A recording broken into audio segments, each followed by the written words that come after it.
प्रेम से बोलिए संतोषी माता की जय। शुक्रवार के दिन माँ संतोषी का व्रत पूजन किया जाता है।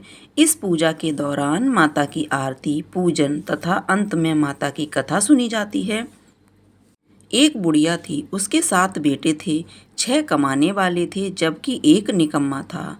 बुढ़िया 6 बेटों की रसोई बनाती, भोजन कराती और उनसे जो कुछ जूठन बचती वह 7वें को दे देती।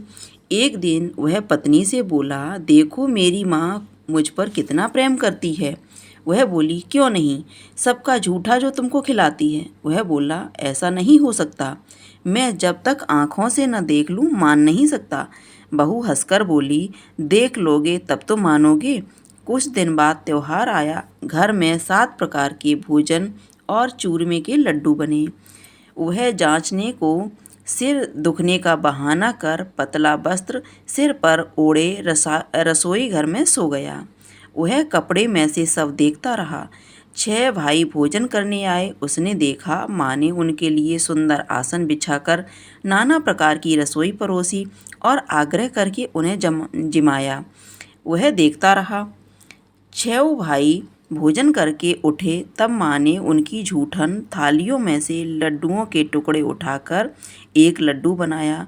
जूठन साफ कर बुढ़िया माँ ने उसे पुकारा, बेटा 6 भाई भोजन कर गए, अब तू ही बाकी है, उठ, तू कब खाएगा।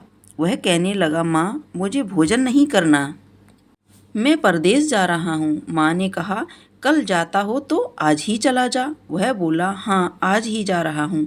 यह कहकर वह घर से निकल गया।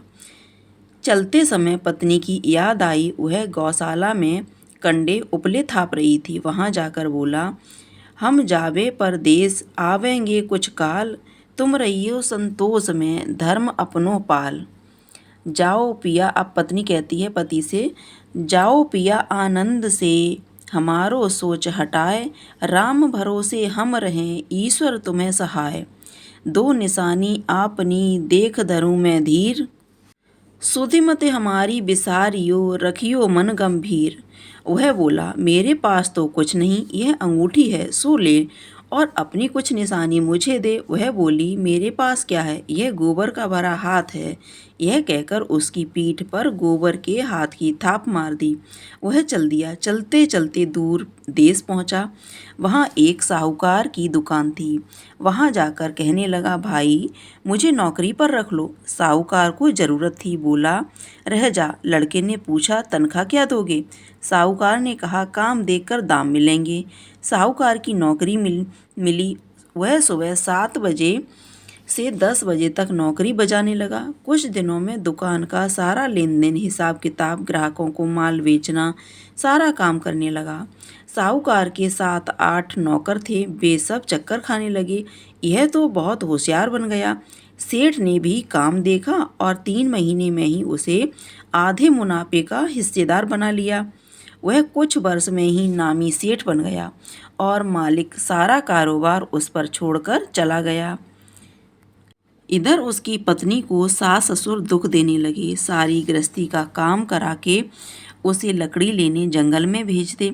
इस बीच घर के आटे से जो भूसी निकलती उसकी रोटी बनाकर रख दी जाती और फूटे नारियल की नारेली में पानी। एक दिन वह लकड़ी लेने जा रही थी।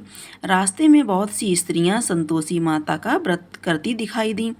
वह वहाँ खड़ी होकर कथा सुनने लगी और पूछा, बहनों तुम किस देवता का व्रत करती हो, यह व्रत कैसे किया जाता है और इस व्रत को करने से क्या फल मिलता है। यदि तुम इस व्रत का विधान मुझे समझाकर कहोगी तो मैं तुम्हारा बड़ा एहसान मानूंगी। तब उनमें से एक स्त्री बोली, सुनो, यह संतोषी माता का व्रत है। इसके करने से निर्धनता दरिद्रता का नाश होता है और जो कुछ मन में कामना है वह सब संतोषी माता की कृपा से पूरी होती है। तब उसने व्रत किया। उस व्रत की विधि पूछी। वह भक्तिनी स्त्री बोली, 1.25 आने का गुड़ चना लेना, इच्छा हो तो 5.25 आने का लेना या 1.25 रुपये का सहूलियत के अनुसार लेना, बिना परेशानी और श्रद्धा व प्रेम से जितना भी बन पड़े सवाया लेना। प्रत्येक शुक्रवार को निराहार रहकर कथा सुनना। इसके बीच क्रम टूटे नहीं, लगातार नियम पालन करना, सुनने वाला कोई न मिले तो घी का दीपक जला उसके आगे या जल के पात्र को सामने रखकर कथा कहना, जब तक कार्य सिद्ध न हो नियम का पालन करना और कार्य सिद्ध हो जाने पर व्रत का उद्यापन करना। यदि किसी के ग्रह खोटे हों तो भी यह माता वर्ष भर में कार्य सिद्ध करती हैं। फल सिद्धि होने पर उद्यापन करना चाहिए, बीच में नहीं। उद्यापन में 2.5 सेर आटे का खाजा तथा इसी परिणाम से खीर तथा चने का साग करना, 8 लड़कों को भोजन कराना, जहाँ तक मिले देवर जेठ भाई बंधु हों, न मिले तो रिश्तेदारों और पास पड़ोसियों को बुलाना, उन्हें भोजन करा यथाशक्ति दक्षिणा दे, माता का नियम पूरा करना। उस दिन घर में खटाई न खाना। यह सुन बुढ़िया के लड़के की बहू चल दी, रास्ते में लकड़ी के बोझ को बेच दिया और उन पैसों से गुड़ चना ले माता के व्रत की तैयारी कर आगे चली और सामने मंदिर देखकर पूछने लगी, यह मंदिर किसका है? सब कहने लगे, संतोषी माता का मंदिर है। यह सुनकर माता के मंदिर में जाकर चरणों में लौटने लगी, दीन हो विनती करने लगी, मैं निपट अज्ञानी हूँ, व्रत के कुछ भी नियम नहीं जानती, मैं दुखी हूँ। हे माता जगत जननी, मेरा दुख दूर कर, मैं तेरी शरण में हूँ। माता को दया आई। एक शुक्रवार बीता कि उसको दूसरे को उसके पति का पत्र आया और तीसरे शुक्रवार को उसका भेजा हुआ पैसा आ पहुँचा। यह देख जेठ जेठानी मुँह सिकोड़ने लगी, लड़के ताने देने लगे, काकी के पास पत्र आने लगे, रुपया आने लगा, अब तो काकी की खातिर बढ़ेगी। बेचारी सरलता से कहती, भैया कागज आवे रुपया आवे, हम सबके लिए अच्छा है। ऐसा कहकर आंखों में आंसू भरकर संतोषी माता के मंदिर में आ मातेश्वरी के चरणों में गिरकर रोने लगी। माँ, मैंने तुमसे पैसा कब मांगा है? मुझे पैसे का क्या काम है? मुझे तो अपने सुहाग से काम है, मैं तो अपने स्वामी के दर्शन मांगती हूँ। तब माता ने प्रसन्न होकर कहा, जा बेटी, तेरा स्वामी आएगा। यह सुनकर खुशी से बावली हो घर में जा काम करने लगी। अब संतोषी माँ विचार करने लगी, इस भोली पुत्री को मैंने कह तो दिया कि तेरा पति आएगा, लेकिन कैसे?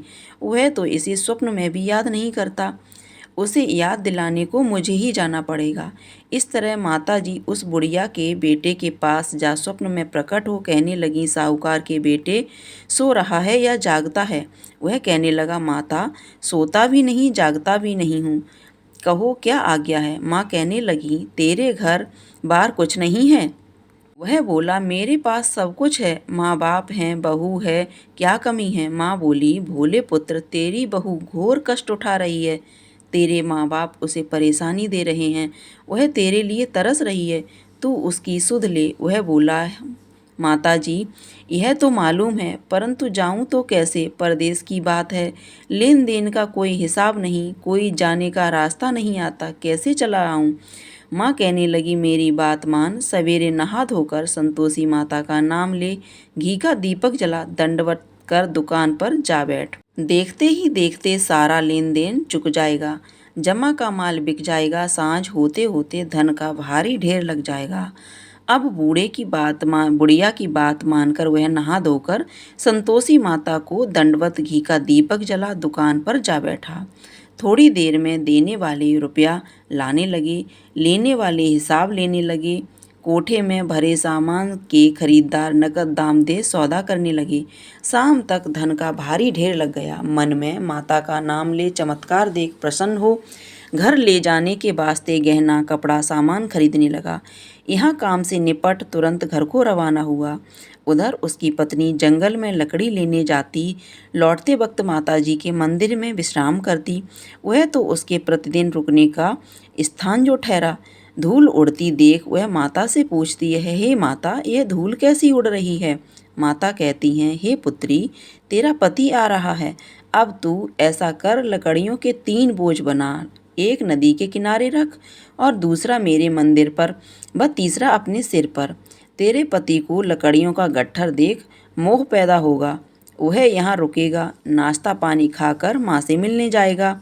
तब तू लकड़ियों का बोझ उठाकर जाना और चौक में गट्ठर डालकर जोर से आवाज़ लगाना, लो सासू जी, लकड़ियों का गट्ठर लो, भूसी की रोटी दो, नारियल के खेपड़े में पानी दो, आज मेहमान कौन आया है? माता जी से बहुत अच्छा कहकर वह प्रसन्न मन से लकड़ियों के 3 गट्ठर बनाई, एक नदी के किनारे पर और एक माता जी के मंदिर पर रखा। इतने में मुसाफिर आ पहुंचा। सूखी लकड़ी देख उसकी इच्छा उत्पन्न हुई कि हम यहीं पर विश्राम करें और भोजन बनाकर खा पीकर गांव जाएं। इसी तरह रुककर भोजन बना, विश्राम करके गांव को गया।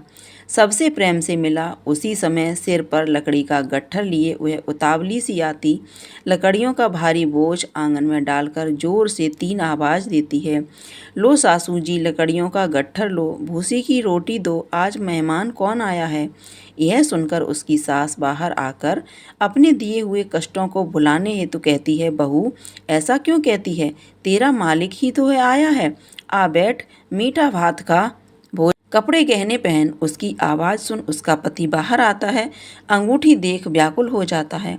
माँ से पूछता है, माँ यह कौन है। माँ बोली, बेटा ये तेरी बहू है, जब से तू गया है तब से सारे गांव में भटकती फिरती है, घर का कामकाज कुछ करती नहीं, 4 पहर आकर खा जाती है। वह बोला, ठीक है माँ, मैंने इसे भी देखा और तुम्हें भी, अब दूसरे घर की ताली दो, मैं उसमें रहूँगा। माँ बोली, ठीक है जैसी तेरी मर्जी। तब वह दूसरे मकान की तीसरी मंजिल का कमरा खोलकर सारा सामान जमाया। एक दिन राजा के महल जैसा ठाठ बाट बन गया। अब क्या था, बहू सुख भोगने लगी। इतने में शुक्रवार आया। शुक्रवार व्रत के उद्यापन में हुई भूल उसने अपने पति से कहा, मुझे संतोषी माता के व्रत का उद्यापन करना है। पति बोला, खुशी से कर लो। वह उद्यापन की तैयारी करने लगी। जेठानी के लड़कों को भोजन के लिए कहने गई। उन्होंने मंजूर किया, परंतु पीछे से जेठानी ने अपने बच्चों को सिखाया, देखो भोजन के समय खटाई मांगना, जिससे उसका उद्यापन पूरा न होगा।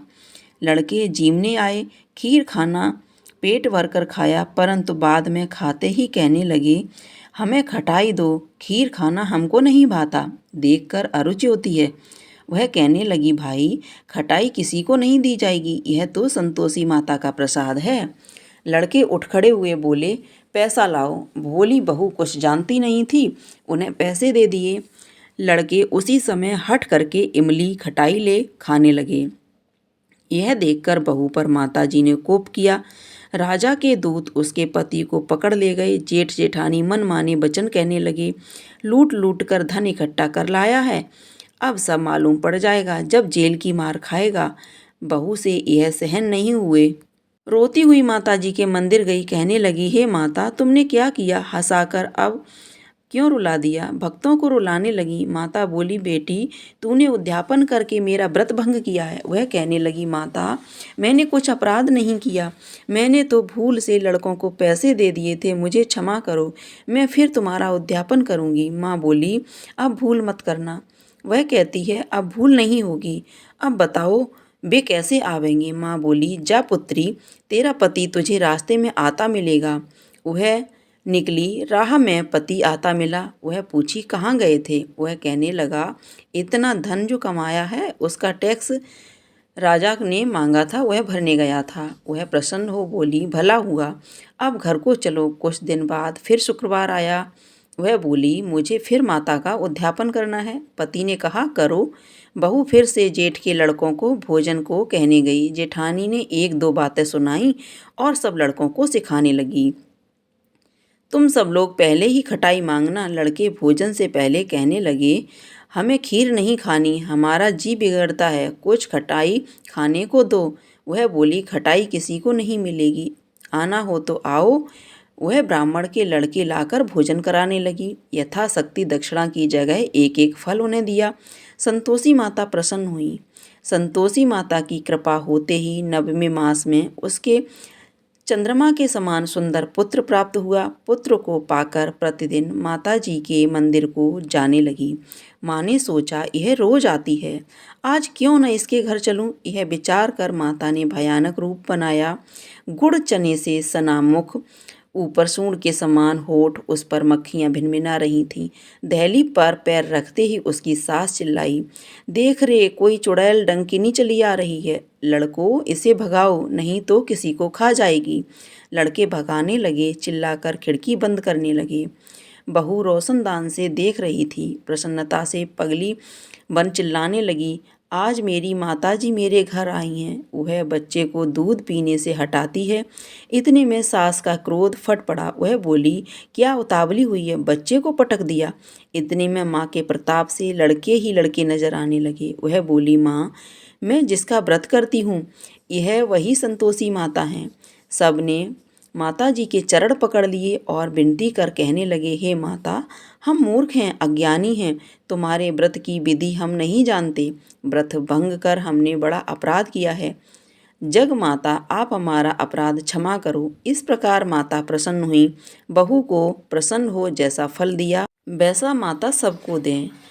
जो ये कथा पढ़े या सुने उसके सभी मनोरथ पूर्ण हों। प्रेम से बोलिए संतोषी माता की जय। ये थी संतोषी माता की व्रत कथा। अगर आपको ये कथा पसंद आई हो तो कमेंट बॉक्स में जा करके संतोषी माता की जय अवश्य लिखिएगा। साथ ही साथ वीडियो को लाइक कीजिएगा, शेयर कीजिएगा। चैनल पर पहली बार देख रहे हो तो चैनल को सब्सक्राइब कर लीजिएगा। धन्यवाद।